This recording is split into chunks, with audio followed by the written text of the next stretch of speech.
Well, must win seems a little strong as a description of any test before the actual AP test in May. But this is an important test, your biggest grade in this quarter. We have lots of works in this unit, and many are works that show up repeatedly on the AP exam.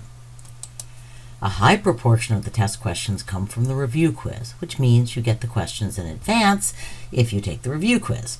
I know that I keep repeating this, but please read the explanations, including explanations for incorrect answers. Just memorizing answers to one particular question won't help you next May. And yes, some, though not all, of the matching questions will be on the test, and these too are up on Moodle. So let's start with the Greeks. There are only a few dates on the test, but remember you need to have at least a rough idea of dates for identification. And actually the dates for this period aren't all that difficult. The Archaic period is basically the 6th and 7th centuries. The Classical period is basically the 5th century. And the 5th century, or 400s, is the high point for ancient Greece. From the defeat of the Persians in 478 BCE to Athens' defeat in the Peloponnesian War in 404 BCE. No, do not try to memorize those exact dates, but do memorize 5th century. The late Classical and early Hellenistic periods are 4th century, and the rest of BCE is Hellenistic, up to the defeat of the last Macedonian Empire at the Battle of Actium.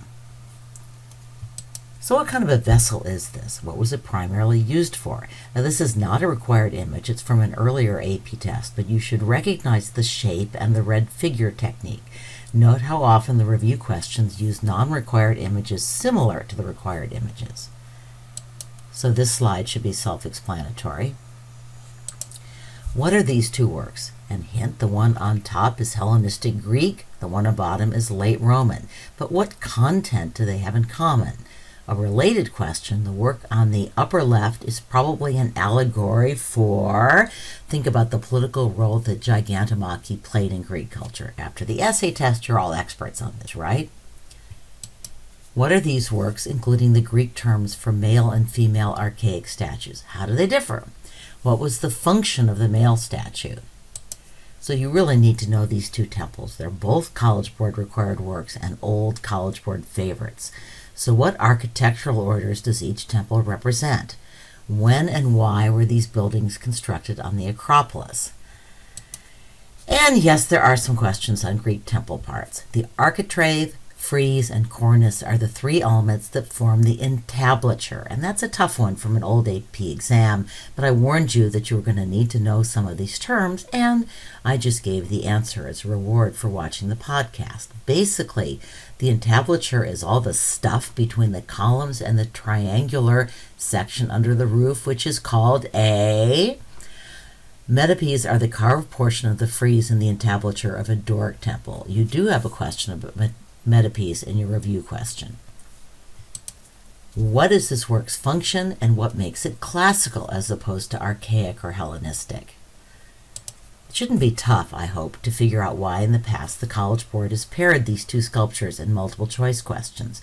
So what's the subject of both works? Make sure you know what the Greek word in the title actually means. Where were they placed? What do they have in common stylistically? What do they both demonstrate especially clearly? In what art historical period was this sculpture made, and what features make it characteristic of that period? What were some specific techniques that the artist used to add realism and emotion to this statue? So what are these figures, and why are they on the pediment of the Parthenon? Hint, what was this pediment celebrating? Where is this work found? What culture does it represent? What kind of a site is it? How did it function? What's the term for the platform, and what was it used for? Whom do the figures in the frieze represent? And the modeling on these figures shows the influence of what other culture? Hint, look at the drapery or clothing. So I stuck this in the Greek section of the review because of its subject, but where was it actually found and in what art historical period? What's happening in this scene? What was probably the original inspiration for this work, now lost? What technique is used to give the work a three-dimensional perspective? Hint, look especially at those horses. What purpose did that technique serve artistically? What impression did it help create? And now we really are on to Rome. Actually, Roman dates are easier than Greek dates because the empire begins around the year 0 CE. Remember Luke chapter 2? In those days, Caesar Augustus issued a decree that a census should be taken of the entire Roman world. The Etruscans ruled Italy before 500 BCE, which is about the same time as the Archaic period in Greece, and we've noticed some similarities there. The Roman Republic lasted about 500 years, although it got pretty shaky at the end, and Augustus started up the empire when we start counting forward instead of backwards in the calendar. The 2nd century CE is the good century for the empire. The 4th century CE sees the beginning of the Eastern Christian Empire. Again, if you focus on 0 and then remember that Pompey gets buried early in the empire, you'll do okay. Here again, this slide should be self-explanatory, and here are some more pretty straightforward questions. Which of our required works is most similar stylistically to this one? Careful, think of a work that's pretty much from the same era and has a similar goofy smile. Where would the statue originally have been found? What was a common feature of the exterior of Etruscan temples? This wouldn't be hard. What's weirdest about this temple? What was this work's function? What culture made it? And what's the sculpture made of? Where would it or sculptures like it have been placed? Check your vocabulary words here. What makes this work and culture unusual in the Greek and Roman world? So there are several questions about Trajan's column. You see a detail on the lower right and a plan for the entire complex on the upper right.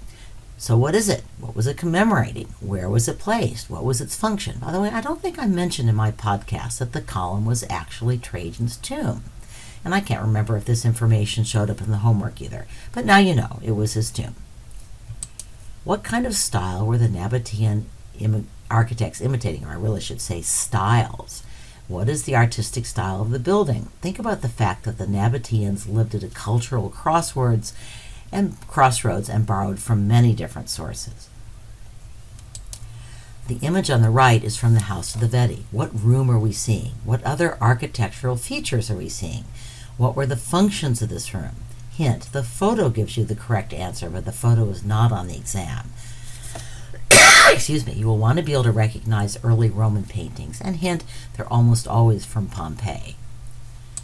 So you all recognize the guy on the left, right? And you know what period the sculpture was made. What work was the artist deliberately copying, with some important differences? What function did both sculptures serve? And what messages did they send?